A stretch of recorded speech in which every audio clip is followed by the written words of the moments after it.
I lost my desire to do any activities that I used to be involved in. I play sports, fishing, anything. The irritability that comes along with this, with the meds, is just brutal. I was pretty much a bodybuilder or weightlifter bodybuilder type, and I really can't do that anymore, so it kind of takes away some of who you are. My life really fell apart. I got on to shooting the pills, using the needles, and I ruined my life, and I have chronic health problems now because of it. And at my worst point, there were several times when my wife would walk into the living room and I would be slumped in the couch, my eyes are being rolled in the back of my head, and I would be drooling on myself. It wasn't controlling my pain anymore, really at all. So I was taking more, but I was also taking more because I wanted that feeling back that I got in the first place. Both of them got to the point where they decided that there was nothing left here for them to do. And both of them took a very large amount of pain medicine. They both chased it with a lot of alcohol, and they both died. And one of them, his 10-year-old son found him. When I had to be weaned off my narcotics, it was probably the most horrible situation I could have been in. You vomit, you defecate nonstop, complete changes in body temperature to the point where you will be freezing 1 second and just sweating to the point where you're gonna pass out the next. And that's just the first couple of days, and then the pain starts kicking in. It is by far the worst experience I've ever been through. I honestly felt like I was going to die. And it really ruined my life, and it's really been a struggle to get it back to where it is now, and it's finally going good, and I'm off, and I'll never touch them again, but I've been through hell, really.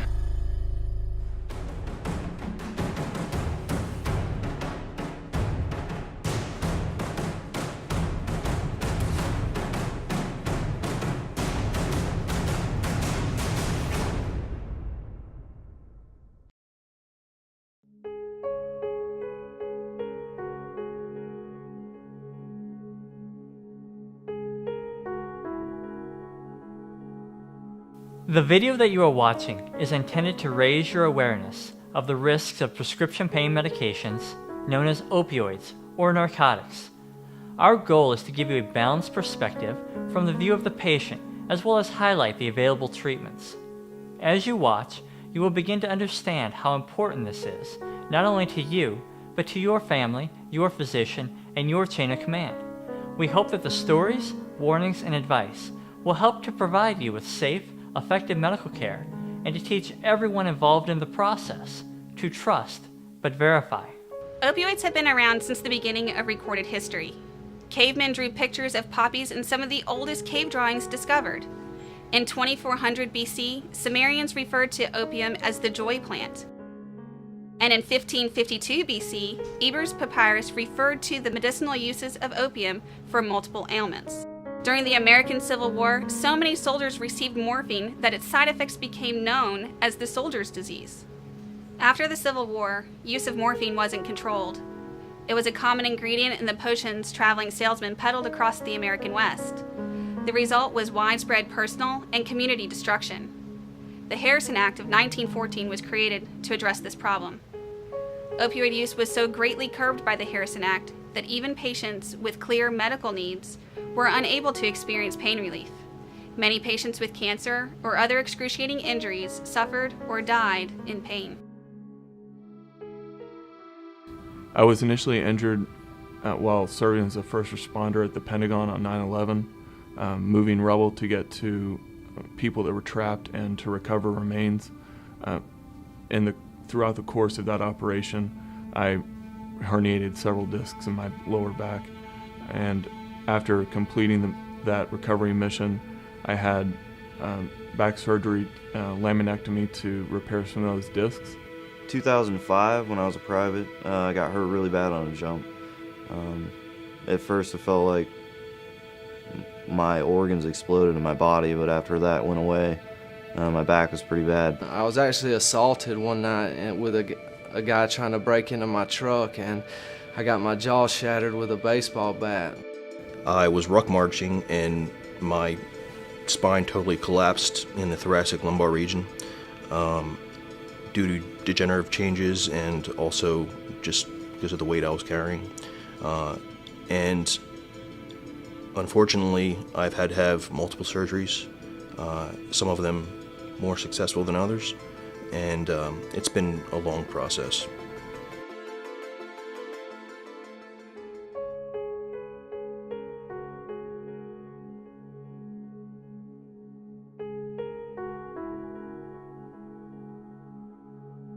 Pain is a common result of life as a soldier.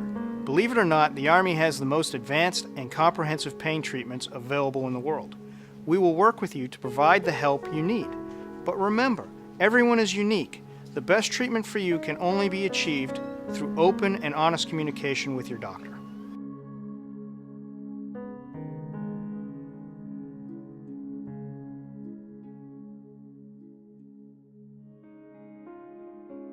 I was, still jumping out of planes, still running 10 miles, ruck marching, going to war.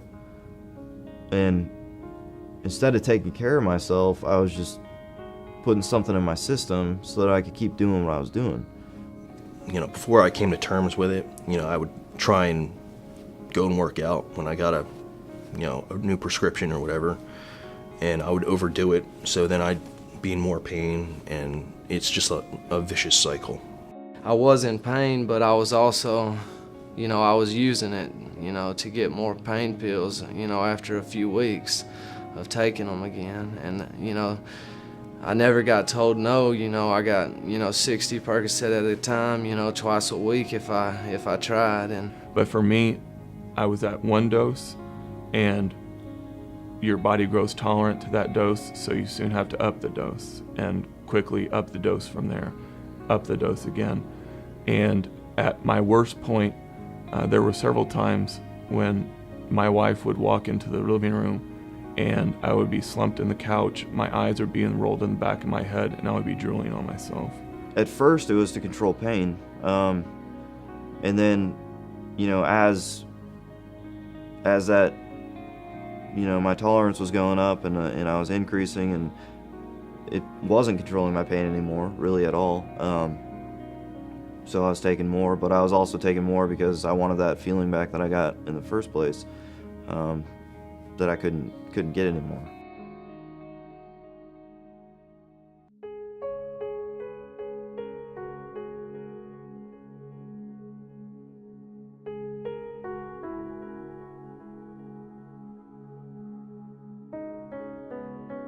Dealing with a life-changing injury is very difficult. But as you will see, long-term prescription pain medication can quickly become more of a problem than your injury. Another insidious side of opioids is the mental effect. Although these medications treat both the mental and physical aspects of pain, it can sometimes lead to emotional distress.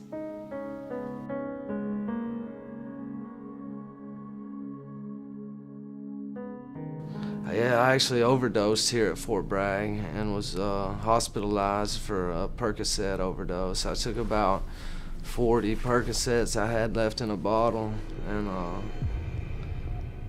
but that really wasn't to do with the, I'm sure the drugs played a part in it, but that was more what was going on in my life at the time.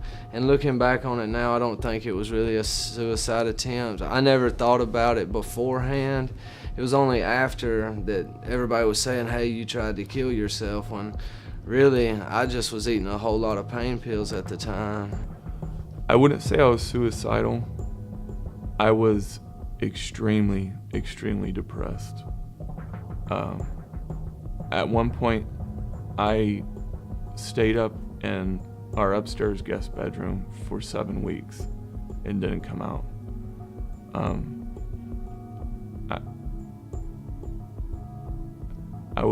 It was very, very bad.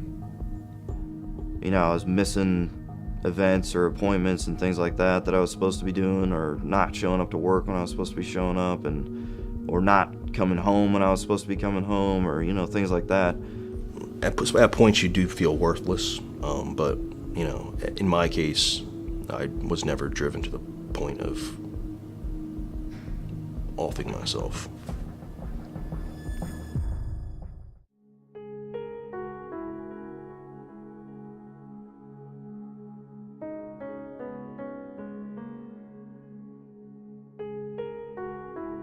Our society and our military are now approaching another tipping point. Use, abuse, and overdose of prescription pain medications set new records every year. The result is ruined lives, huge financial costs, and ultimately unnecessary deaths. This does not have to happen. We believe there is a middle ground. The middle ground is built around trust and support. You have to trust your medical team, and your medical team must trust you. You need to be your own advocate. You must be honest. You and your family and your medical team must use the principle of trust but verify. Remember, prescription pain medications are just like your weapon. Used for the intended purpose with the appropriate skill and discipline, it guarantees freedom and safety. Used improperly, it causes death and destruction. While the devastation of drug abuse can be overwhelming, there is still hope. Your medical team will help you with the physical withdrawal and provide you with the support to guide you through recovery. Medications can be prescribed to treat the side effects, but you must seek help. You must find your reason for living. Additionally, our state-of-the-art clinic is specifically designed to offer pain therapies without the potentially devastating side effects of opioids. You have options. Your provider will help you understand them, but you must be your own advocate.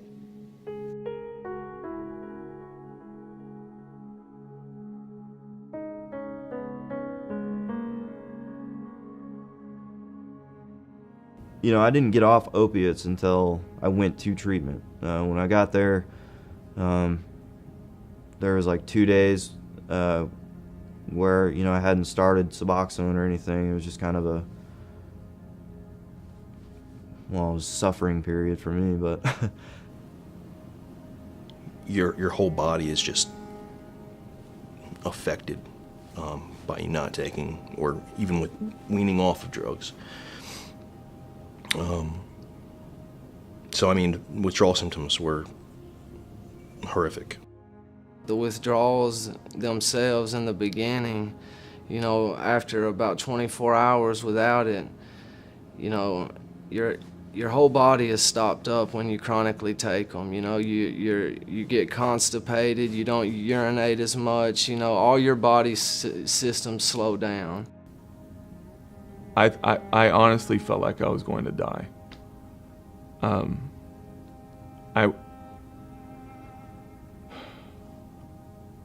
I remember one day laying in bed and just crying and just really just praying for it to stop.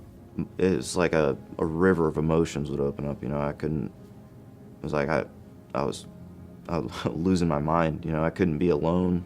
But I didn't want to be around people. It was horrible. And I've been through some pretty difficult situations in Afghanistan, Iraq, the Pentagon, and nothing compares to that. So you'll get the shakes, you'll get cravings for the narcotics, you'll get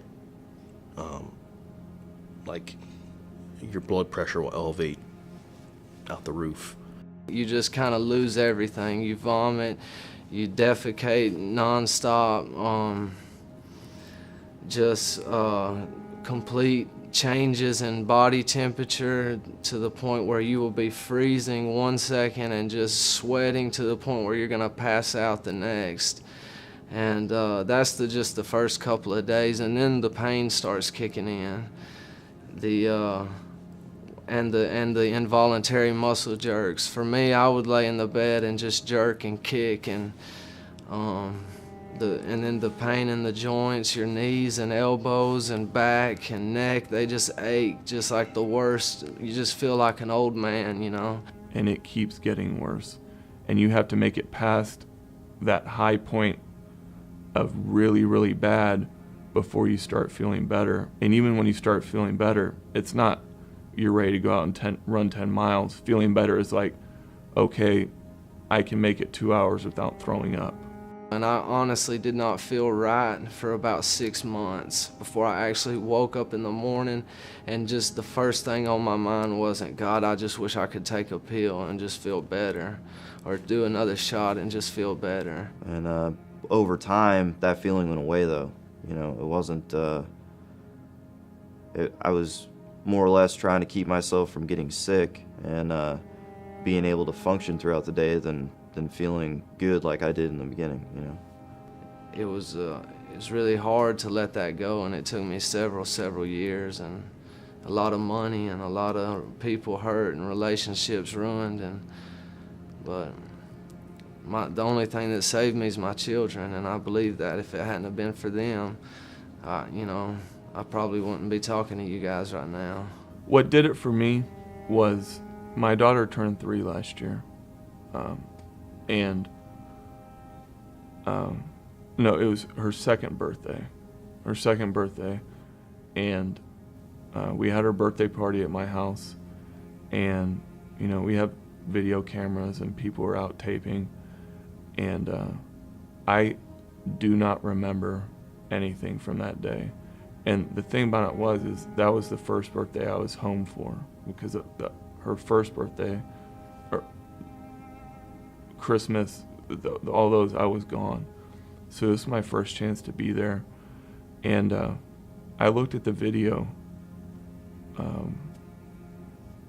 the beginning of last year, and it was scary. It was really scary, and it was disgusting to me. We were opening presents, and my daughter brought one of her presents over and asked me to help her unwrap it. And I was so stoned, I couldn't get the wrapping paper off. And in mid-conversation with, well, as much of the conversation as you can have with a 2-year-old, I knocked out. My head rolled back and I was done. And I realized that I'm not only destroying myself, but I'm not being the father or husband that I needed to be. And that was really scary.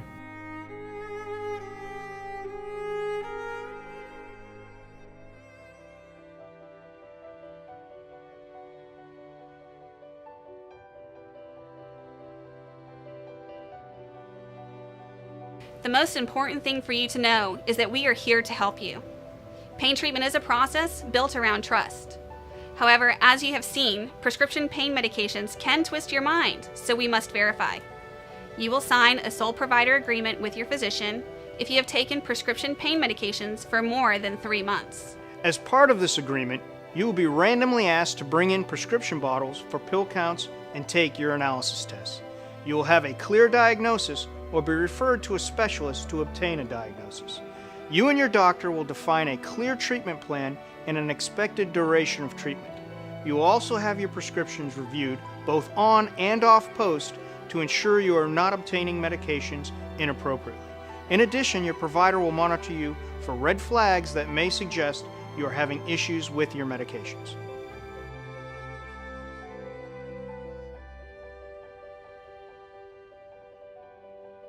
There's been a big drastic change in my physical appearance, my athleticism, my attitude. Sometimes it's hard to even concentrate on certain things you need to concentrate on. But, you know, it's all things you learn to deal with and gradually get better at. There's a lot of things out there besides narcotic pain medication that can help tone down your pain, because pain medication is not going to take your pain away completely. You know, it's going to it's going to bring it down enough to tolerate. But there's a lot of other things you can do to bring it down enough to tolerate it. For me, riding the bike is 100 times more effective than taking a Xanax for anxiety. And plus it helps me, it actually helps my back. I get off the bike after a 50-mile ride and my back feels better. So for me, the bike's my medicine. My capacity to like enjoy things has really just opened up for me, man. I can, you know, my kids, for one, are just something. They changed my life, you know. If you got kids, anybody with kids knows, you know, what I'm talking about. And that's really the thing that I'm leaning on. That's my rock right now.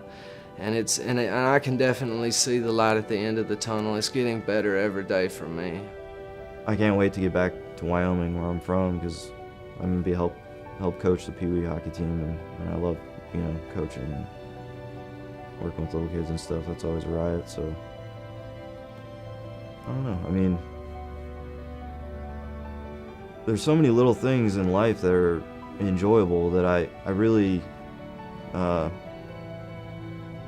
didn't allow myself to see for a long time, you know. So it's changed.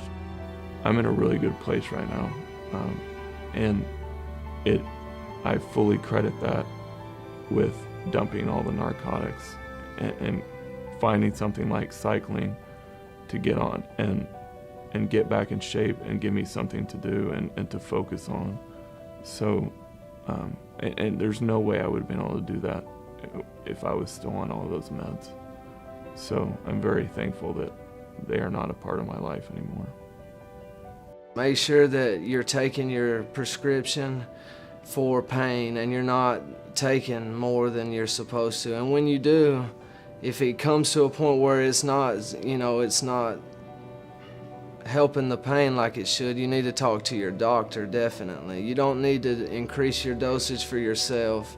You definitely need to watch out for the times that it starts becoming more about your mood and how you feel and less about your pain. You need to trust and communicate with your doctors. That's probably the most important thing. Number two is keep your head up, because something's going to work sooner or later. And three, don't take it upon yourself to medicate yourself to the point where you feel satisfied.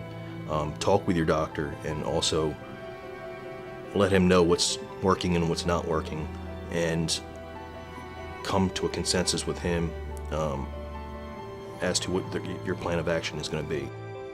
Prescription opioids are a necessary tool to treat some pain conditions. It is our goal to improve safety and decrease the stigma of opioid use by increasing the knowledge and oversight of everyone involved.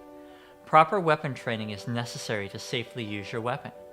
Prescription medication training is imperative to effectively treat your pain. I encourage you to heed the warnings and advice and to proceed wisely.